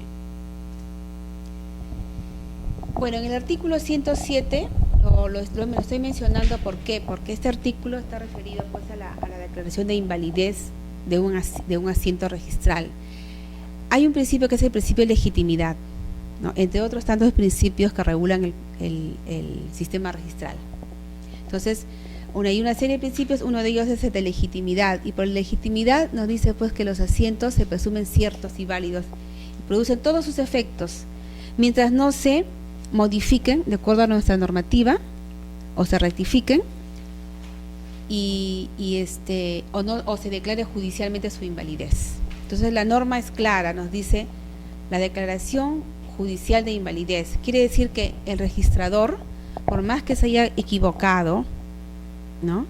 Al extender el asiento, ya lo hizo, o sea, ya se produjo, ya el asiento está legitimado, ¿no? Siendo un asiento legitimado, la única entidad o el órgano que puede declarar la invalidez es el Poder Judicial. El registrador, a lo mucho, lo que podemos hacer es rectificar de acuerdo a nuestra normativa, por ejemplo, por errores materiales, podemos rectificar en base obviamente al título archivado, ¿no?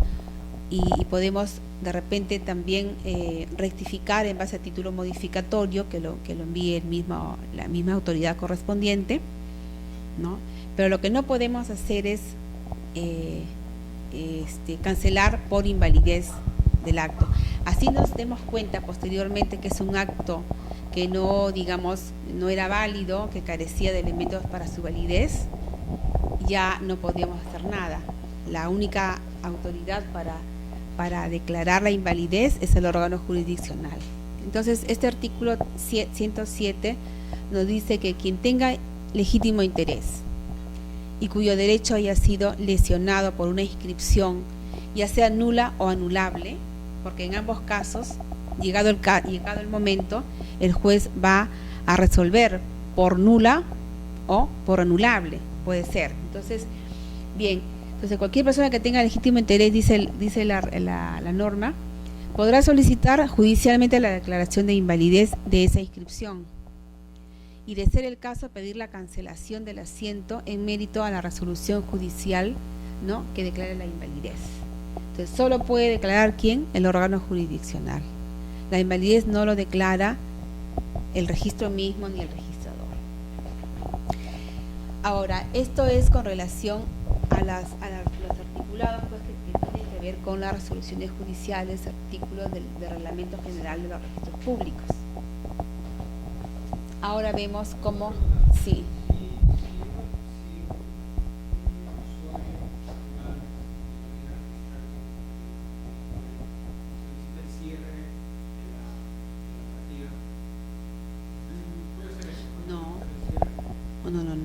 No, porque no, como un titular registral no está amparado para hacer un cierre.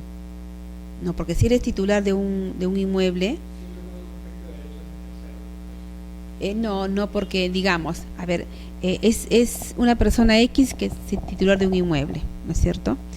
Si esta persona no quiere, por ejemplo, no quiere hacer nada en su partida, no quiere vender, no quiere nada, por él quisiera tenerlo cerrado. O sea, no puede pedir el registro ciérreme, no hay un amparo legal y no hay un acto por el cual podamos cerrar la partida. Hay un proceso de cierre por duplicidad de partidas, que es un tema diferente. Cuando en el registro se detecta duplicidad de partidas, se hace todo un proceso y la vía resolución administrativa que resuelve el mismo registro puede ordenar que se cierre una partida y se mantiene vigente la otra. Y de ser el caso lo hará el Poder Judicial, pero no el titular. Lo que ahora puede hacer el titular, hay una directiva del año pasado que se refiere a lo que es no es el cierre, pero es tiene su nombre. Es el hecho de que el titular, para evitar que alguien venda su inmueble, por ejemplo, quiere irse de viaje y quiere, inmovilización de partidas.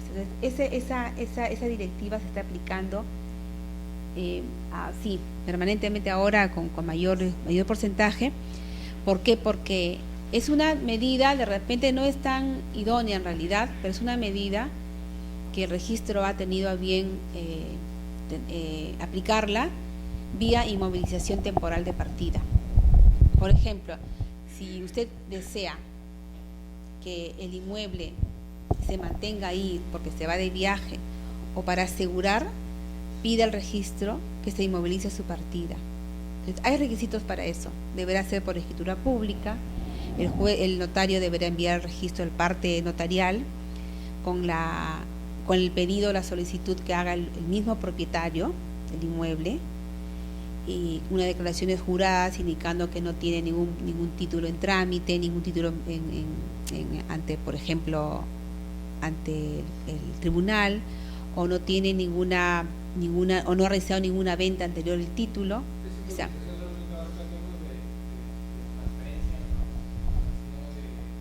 no va a impedir en realidad, si por ahí, por ejemplo, una vez inscrita la movilización de partida, que es hasta por 10 años, eso no impide, pues, de que si ese señor de pronto tiene una deuda y alguien lo embarga, no va a impedir el embargo. Lo que sí va a impedir de alguna manera es que alguien vaya al registro y presente un título donde este señor está vendiendo. Entonces el registrador va a decir, uy, ojo, ¿cómo es que está vendiendo? Se supone que podemos pensar que no es él el que vende, ¿no? Entonces en ese momento podemos pedirle al notario, la notaría donde viene el título, decirle si eso es cierto o no, ¿no? Entonces de esa manera va a contribuir a que haya, digamos, un mayor cuidado, ¿no?, de la partida misma, pero no es definitivo, porque en realidad si hablamos de suplantaciones, todo ahora están suplantando, todo están falseando, falsificando, sí. Entonces podría ser que de alguna manera constituya un obstáculo, pero no es determinante. Y como decimos, no va tampoco a determinar, pues, que el bien no sea embargado, por ejemplo, o una ejecución de una hipoteca. Eso no va a impedir, simplemente es para que por si acaso nadie venda en su nombre. Porque si es así, nosotros decimos, uy, oficiamos al notario, le decimos si esto es cierto o no, toda vez que existe una inmovilización solicitada por el mismo titular por 10 años. Eso implica pues que él debió levantar primero. Entonces va a ser como una alerta nada más. El caso de cierre no hay normativa para eso, para el cierre. Así es. Bien, entonces el registro de predios, el reglamento de inscripciones del registro de predios también tiene, digamos, sus normas, ¿no? Sus artículos que se refieren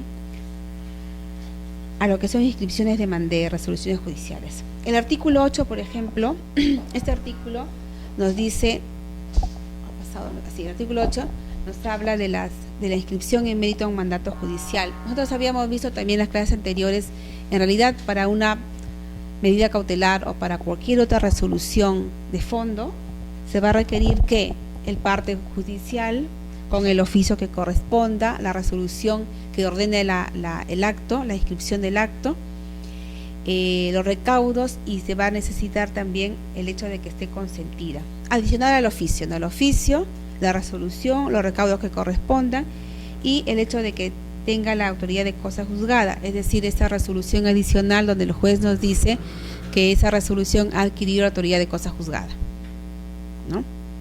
Entonces, eso es lo que se va a requerir.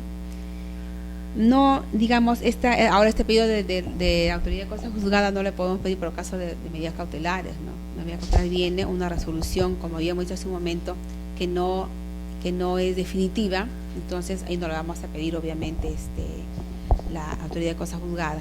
¿Por qué? Porque es una anotación preventiva. En cambio, en los demás casos donde resuelvan sobre todo temas de fondo, y donde declaren o constituyan derechos, ahí sí obligatoriamente va a tener que tener esa resolución adicional que la declare o que le dé firmeza al acto, ¿no? El artículo 18 del reglamento de inscripciones hace referencia a los casos de inmatriculaciones. O sea, normalmente uno inmatricula un inmueble en virtud de un parte notarial, por lo general, con los planos que correspondan, etcétera. Pero en los casos de inmatriculaciones también puede darse por sentencias. En este caso tenemos cuatro casos. ¿Me permiten un segundito, por favor? Ay, ¿cómo es esto?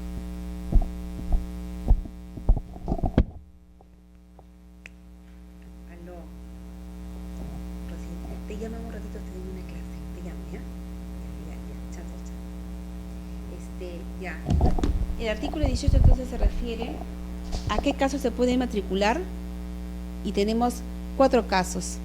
Tenemos los casos de las sentencias, por ejemplo, de formación de títulos supletorios.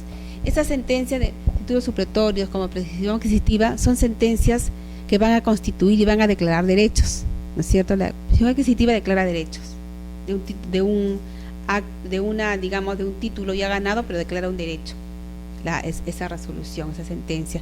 Igual en la formación de títulos supletorios. Entonces, esas sentencias van a dar mérito, sí, a una inmatriculación, si es posible. Entonces, este artículo 18 nos dice que las sentencias de títulos supletorios, que las sentencias sobre declaración de prescripción adquisitiva dan mérito pues a una inmatriculación, pero también dan mérito a aquellas resoluciones que dispongan la primera inscripción de bienes de dominio público o privado del Estado.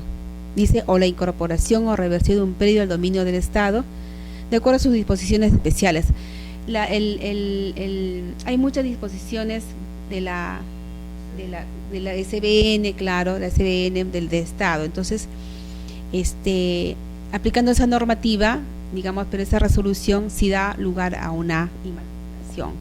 También da lugar a una inmatriculación, por ejemplo, las resoluciones judiciales de adjudicación por remate, ¿no? Entonces, estos son tipos de resoluciones que sí dan mérito a la inmatriculación y que no requieren una antigüedad de 5 años como normalmente se requiere.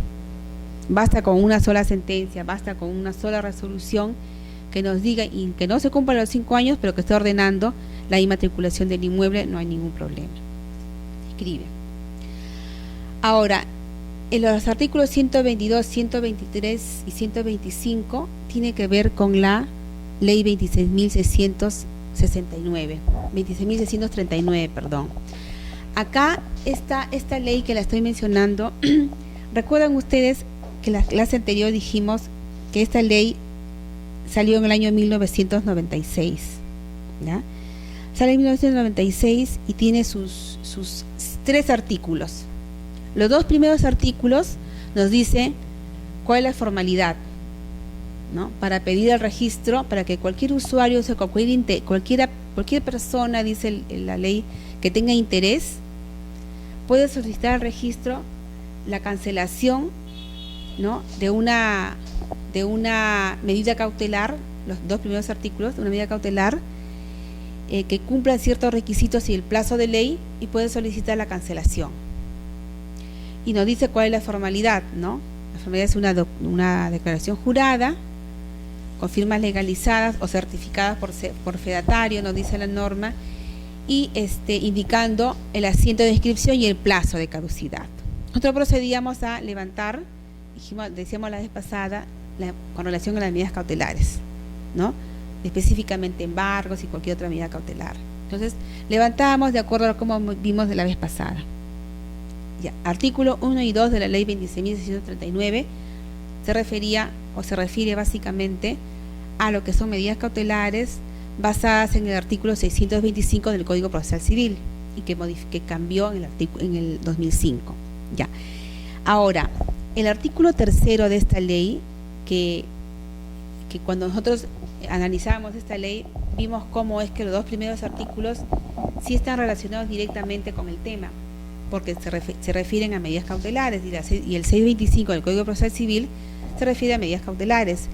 Sin embargo, el artículo 3 ya fue un agregado de la misma ley y está referido a lo que son a la posibilidad de levantar o de cancelar hipotecas, gravámenes, dice, restricciones a las facultades del titular del derecho inscrito, y dice demandas y sentencias u otras resoluciones que a criterio de los jueces se refieran a actos o contratos inscribibles. O sea, en este artículo 3 de esta ley de caducidad, ¿no?, está incorporando para los casos de resoluciones judiciales, de sentencias, de hipotecas, como lo dice el artículo 3. Entonces, nos dice que en estos casos también se pueden cancelar por el plazo de caducidad.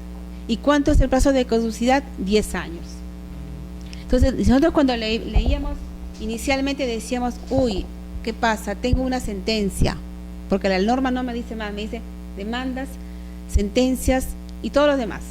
Bien, entonces cuando nosotros veíamos la norma dijimos, uy, pero ¿qué pasa si el usuario nos pide, como lo vienen haciendo, en virtud de la ley, artículo 3 de la ley 26.639, solicito se cancele, por ejemplo, una sentencia que declaró la cancelación de un asiento? ¿Cómo quedaría si nosotros levantamos, en base a esta ley que pasó los 10 años de su inscripción, y decimos, bueno, pues la norma dice que hay que cancelar porque ahí está una sentencia, y esa sentencia había dado motivo, por ejemplo, a la cancelación de un asiento anterior por nulidad, o esa sentencia de repente se refiere a otra sentencia que de repente declaró la prescripción adquisitiva del derecho o la ineficacia de un acto, etcétera? Entonces, la cosa no es tan simple. ¿Por qué? Porque si bien la norma dice sentencias, demandas, etcétera, y se extingan a los 10 años de las inscripciones si no fueron renovadas. Efectivamente, no fueron renovadas, quedó ahí, pero no es así. Nosotros no podemos aplicar tan fríamente, debemos ver los casos. El tribunal ha resuelto algunos casos de estos, pero también el reglamento de inscripciones ha ya acogido en los artículos anteriores cuándo va a proceder. Entonces, y aquí quiero hacer el caso, hincapié en el caso de las demandas. Aquí nos dice el artículo 3 que también las demandas, y será a los 10 años.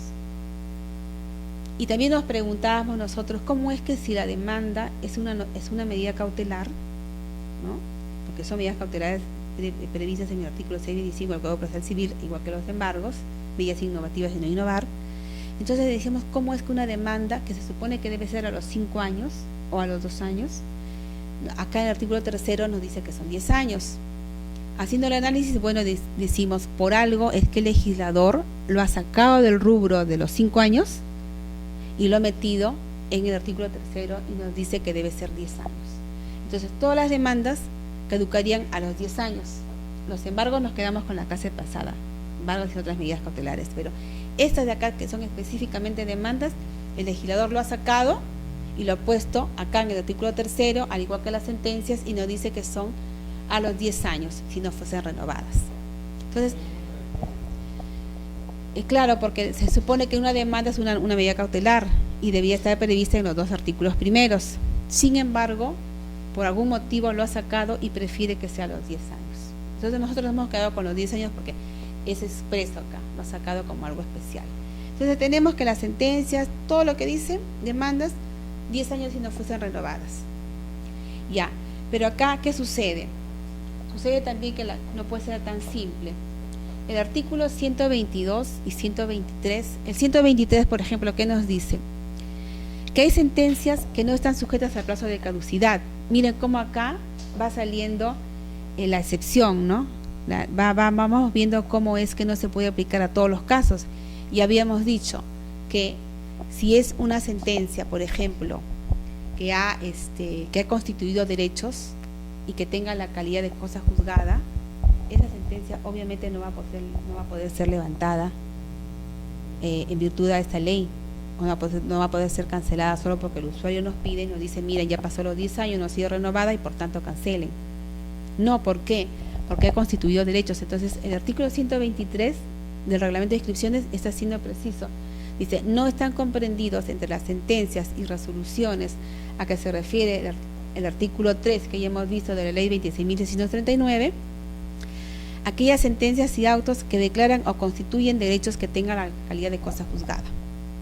Y ahí nos referíamos a todos los actos importantes como son la ineficacia del acto, la resolución de un contrato, el otorgamiento de escritura pública, no estamos prescripción adquisitiva, título supletorio, o sea, muchos títulos, muchos actos que dieron lugar a la constitución o a la declaración de derechos, ¿no? y que implica la mutación de esos derechos, derecho real, obviamente no sería materia de caducidad, ¿no? Así cumplan los 10 años y no hayan sido renovadas. Entonces, está saliendo dentro del rubro de lo que es cancelaciones. Y contrariamente, ¿qué es lo que quedaría?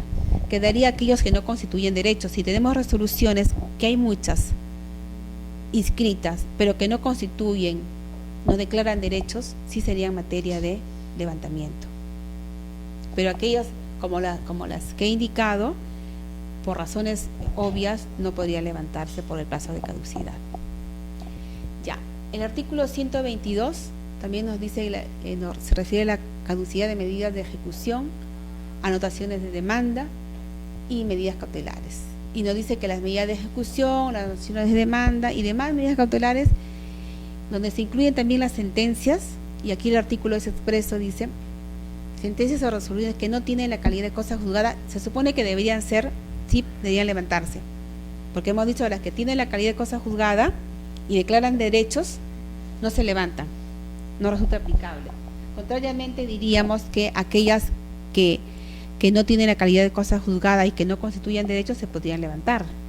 Pero en el 122 dice, todas esas medidas, incluyendo anotaciones de demanda y resoluciones o sentencias, que no tengan la calidad de cosa juzgada, pero que hayan sido dictadas al amparo del Código Procesal Civil, no están sujetas al plazo de caducidad.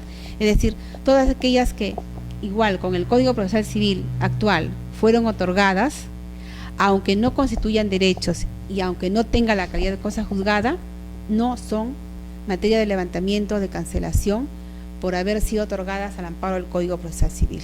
Entonces también está haciendo una excepción, ¿no? También es una excepción en este caso. Entonces, el 122 y el 123 nos están aclarando ya la figura de cómo el artículo 3 de la ley 26.639 no se puede aplicar así tan fríamente. Tenemos que tener con precisión los casos en que no se pueden.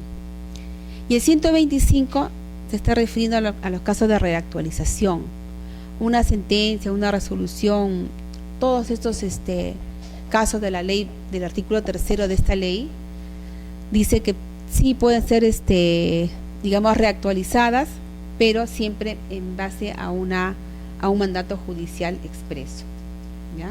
Un mandato judicial expreso. Bien, entonces, hemos visto cómo sí es posible y no. Acá tengo, por ejemplo, una resolución de este año, que habla sobre la caducidad de las sentencias. El tribunal ha resuelto, ¿y qué ha dicho, no? Hemos visto cómo sí se aplica, ¿no? Se aplicaría para muchos casos, pero para aquellas sentencias que constituyen derechos, hemos visto que no se aplica. Pero no solo los que constituyen, sino también que tengan la calidad de cosa juzgada. O sea, esos dos aspectos, si tiene la calidad de cosa juzgada y constituyen derechos, entonces no se puede cancelar. Bien.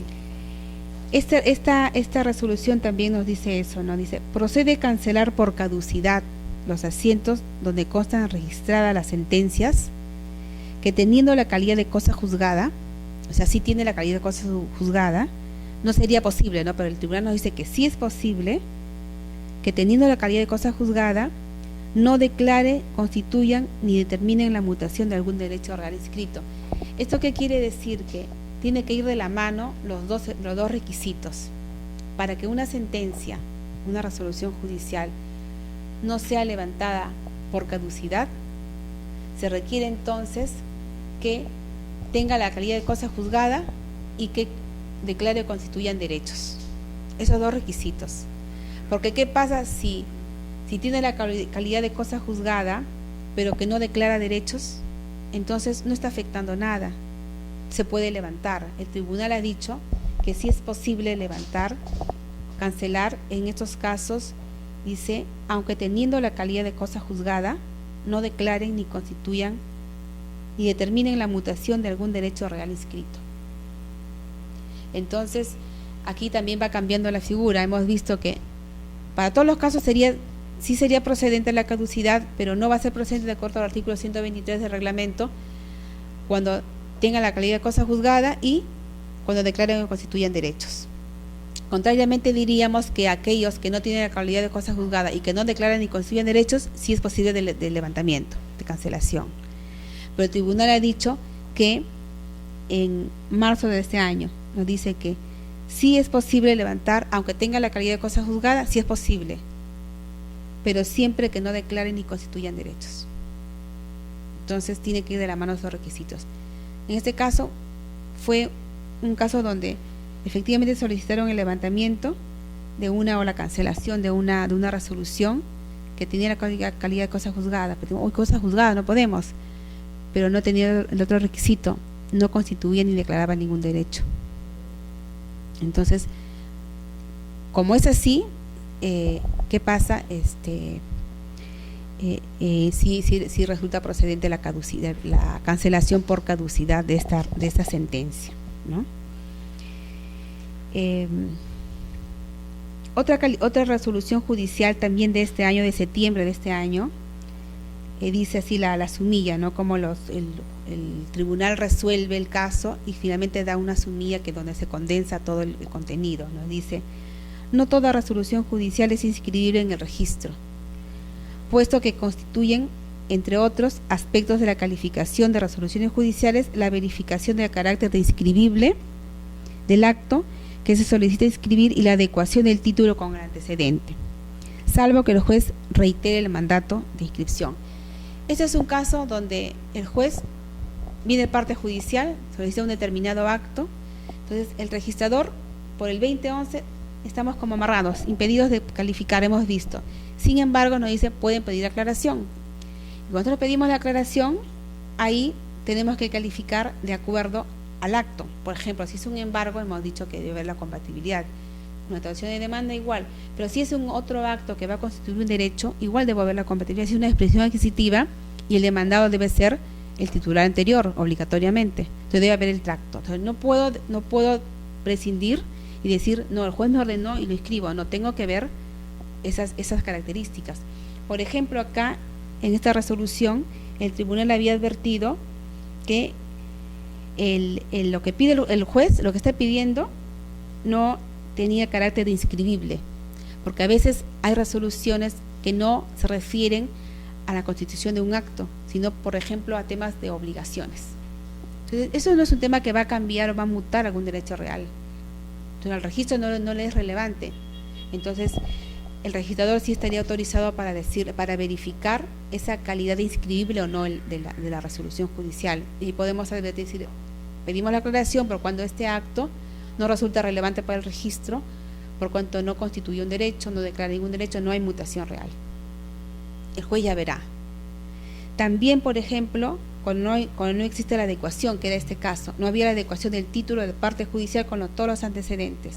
Como no hay con la compatibilidad, también estamos autorizados para poder pedirle al juez la aclaración, decirle no hay esa compatibilidad. Estos casos sí son materia de calificación, y lo dice el tribunal en una resolución. Pero ¿qué pasa? Dice acá, salvo que el juez reitere el mandato de inscripción. Si el juez reitera, ahí aplicamos el artículo 4 de la Ley Orgánica del Poder Judicial, que nos dice que aplicaremos por su propio texto, sin cuestionar, sin calificar otros aspectos, pero ya la responsabilidad se va a trasladar al juez. Entonces, si es que reitera, no hay problema, pese a esas deficiencias de inadecuación, a la deficiencia de que no es un acto, digamos, inscribible y relevante para el registro, igual procedemos a extender el asiento en virtud de ese artículo de la Ley Orgánica y también en virtud a un precedente que acá lo he puesto. El precedente número 3 del quinto pleno que realizó el tribunal hace algunos años, nos dice todo este texto. ¿Y qué nos dice acá? Que efectivamente cuando hay motivos de observación, ¿no?, de un parte judicial y nosotros le pedimos al juez la aclaración que corresponda, el juez, mediante otra resolución, dice el precedente, insiste en el pedido y reitera el mandato. Si es así, entonces aquí dice, hay una parte donde dice que se incorpora al fondo, dice, si en respuesta, la segunda parte, si en respuesta a ello, a la observación, el juez reitera el mandato judicial, ¿no?, de la anotación o de la inscripción de la resolución, dice, incorpora al fondo del proceso dichas circunstancias, esa incompatibilidad, ese motivo, incorpora y en consecuencia al emitir pronunciamiento sustantivo, el mismo no puede ser objeto de calificación por parte del registrador. O sea, ya insistió y ya reiteró, y con esta resolución nueva que está emitiendo, donde está reiterando el pedido de inscripción, simplemente dice, está incorporando al fondo del proceso esa circunstancia, ¿no? Y por tanto, el registrador no va a poder calificar esa resolución así como está, simplemente se va a acatar tal cual está. Siendo en estos casos, dice, responsabilidad del magistrado el acceso al registro del título que contiene el mandato judicial, de lo que deberá dejarse constancia en el asiento registral. Cuando estos casos pasan, aparte de todos los requisitos que nosotros ponemos, ¿no?, los nombres de los jueces, de las partes, el acto, la constancia de haber quedado consentida o autoriada, agregamos este último. Deberá dejarse constancia en el asiento registral, que es por mandato judicial y por reiteración, basado en el artículo 4 de la Ley Orgánica y en el precedente de observancia obligatoria, ¿no? O sea, de los dos artículos, en realidad, la Ley Orgánica y este precedente nos ampara para poder calificar un acto que nosotros creemos no inscribible, creemos que debe ser aclarado debidamente, el juez no lo hace y reitera, está aplicando este precedente y por tanto inscribimos dejando constancia de este hecho, que es una reiteración, ¿no? Estos casos también son más o menos frecuentes. Y este último precedente, que es bien importante este precedente, señores. Miren, este precedente se refiere a los efectos de la sentencia firme sobre la nulidad de acto jurídico, lo que hemos visto hace un momento. Miren, este precedente aprobado pleno número 25, nos habla de la sentencia firme que declara la nulidad de una transferencia de dominio cualquiera, dice. Donde sea el rubro donde esté escrito, por ejemplo, una transferencia de dominio inscritas en cualquier rubro, en el rubro C, que es el rubro donde debe inscribirse las sentencias, o en cualquier otro, dice, esa sentencia firme que hoy llega al registro para inscribirse, va a retrotraer sus efectos a la fecha del asiento de presentación de la anotación de la demanda. ¿Recuerdan ustedes el primer precedente sobre anotación de demanda? Cuando hay otorgamiento de escritura pública, la anotación de demanda se inscribió y lo reserva. El caso es muy parecido, pero acá es bien importante porque se ha resuelto algunos casos aplicando este precedente. Nos dice, la sentencia firme que declara la nulidad de una transferencia de dominio, cualquiera sea el rubro en que se encuentre inscrito, sus efectos se retrotraen a la fecha de la presentación de la demanda, de la anotación de la demanda. O sea, se inscribió la anotación de la demanda ahora y después de 3 años viene la sentencia que declara la nulidad de esa transferencia anterior, ¿no? que vino la de la demanda, una transferencia anterior que dijimos en el supuesto el pasado, ¿no? Hace un momento. Hay una compra-venta que debe ser, está siendo cuestionada judicialmente, se inscribió la demanda y después de 3 años viene la sentencia. Esa sentencia firme que ya adquirió firmeza porque no fue declarada consentida o ejecutoriada, llega al registro declarando la nulidad de esa transferencia. Sus efectos se van a retrotraer a la fecha de la anotación de la demanda respectiva. Y miren, muy importante lo que sigue, dice, enervando los asientos registrales incompatibles que hubieran sido extendidos luego de la referida anotación, ¿ya? Tales como, por ejemplo, si se transfirió el inmueble, si se gravó, si se embargó, cualquier otro acto incompatible con esa sentencia que viene y que dice nulidad de ese acto, todos esos actos registrales inscritos posteriormente quedan enervados, es decir, como si no existieran. Es más, y dice, en consecuencia, en la expedición de certificados de dominio y de gravámenes no serán considerados dichos asientos enervados. Y acá la importancia de la medida cautelar en general y de las anotaciones de demanda. Si tenemos, decíamos, ¿no?, la compraventa inscrita en el año 2000. En el año 2001 se notó la demanda. Y después del 2002, 2003, ese señor ha transferido, el otro ha transferido, han hipotecado, hay embargos, etcétera. Entonces, vemos que hay, por ejemplo, 5 actos posteriores a la anotación de la demanda. Después de 5 años llega la sentencia firme que declara la nulidad de esa compraventa. Todos esos actos, esas compras-ventas o donaciones o lo que fueren, embargos, todo, posteriores a la sentencia, quedan enervados. Es más, cuando alguien solicite la certificación, ¿no?, un pedido, un certificado, el certificador de registro lo expedirá sin considerar esos asientos, ya quedan enervados. Es como si no existieran. Pero obviamente acá las consecuencias la paga aquella persona que adquirió el bien en ese estado, ¿no? Y de ahí la importancia de las anotaciones de demanda, ¿no? Como es que se va a considerar enervados todos esos casos. Ahora, claro, la figura cambia cuando la demanda ha sido inscrita después de haber sido transferido a un tercero. Entonces ahí ya las cosas como a veces se complica y se quedan partidas un poco que no se sabe su destino hasta que los jueces en algún momento aclaren, ¿no? Pero un caso como ese es claro, donde sí se enervan todos los asientos incompatibles porque efectivamente se inscribió en su momento la anotación de la demanda y sí tiene su efecto positivo, ¿no?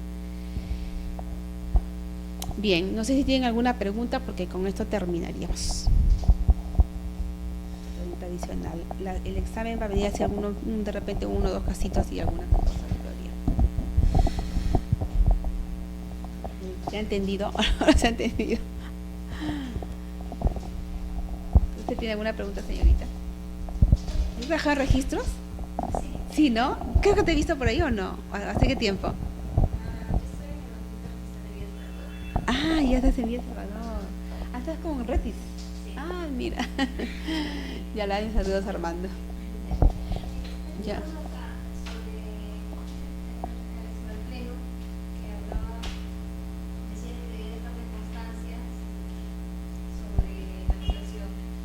El pleno, este 25, ¿cuál? ¿El anterior? Calificación. Ah, ya, ¿cuál? ¿En qué parte dice? Ya, ya, ya, ya.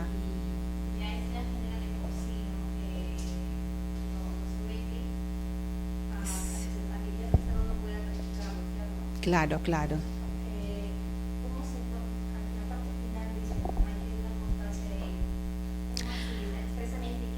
Ah, ya. Bueno, en realidad en el asiento registral, cuando nosotros hemos observado y reiterado, porque no estamos de acuerdo, porque no hay la compatibilidad, el acto no es inscribible, el motivo que fuere, el juez insistió, y ya, y nos ordena en virtud de la ley orgánica, o nos ordena también amparados en este precedente. Nosotros lo que hacemos es, como dice el artículo 51 del Reglamento General, transcribimos en realidad el mandato judicial, la parte pertinente. Si es necesario, la otra resolución donde está reiterando, ¿no? Por resolución tal, sobre otra cosa, y por resolución tal se está reiterando en este sentido, tal cual. Y al final dejamos constancia, dice, en el asiento registral, de que se trata de una reiterada solicitud del juez, ¿no? Amparado en el artículo de la ley orgánica y también en el presente de observancia obligatoria. Entonces dejamos constancia de que ha sido así. ¿Por qué? Porque no estamos libres de que en algún momento haya pues un perjudicado con ese acto escrito y salga a juicio y de pronto nos diga. Entonces a nosotros nos conviene, y aparte que estamos amparados para poder dejar expresa constancia de cómo se escribió y por mandato reiterado del juez. Entonces, bueno,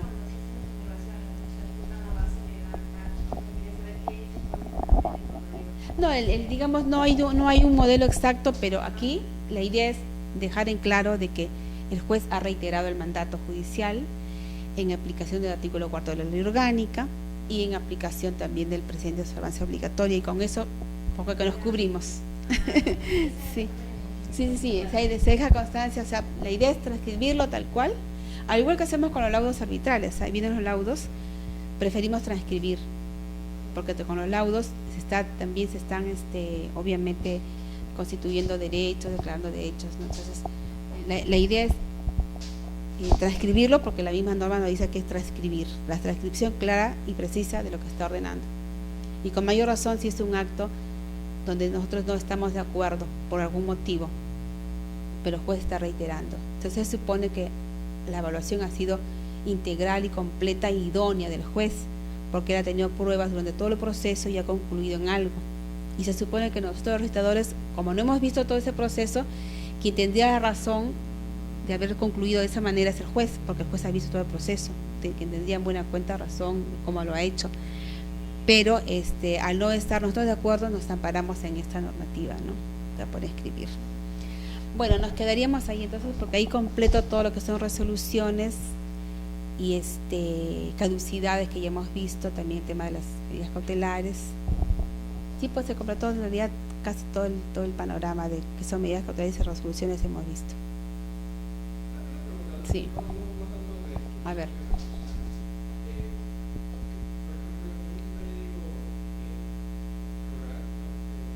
Ya. Cuando se va a transferir el porcentaje de derechos y obligaciones, el director, ¿qué es que toma en cuenta el porcentaje? Ya. ¿Qué es en virtud por ejemplo, si estamos hablando de Ella sí. hectáreas,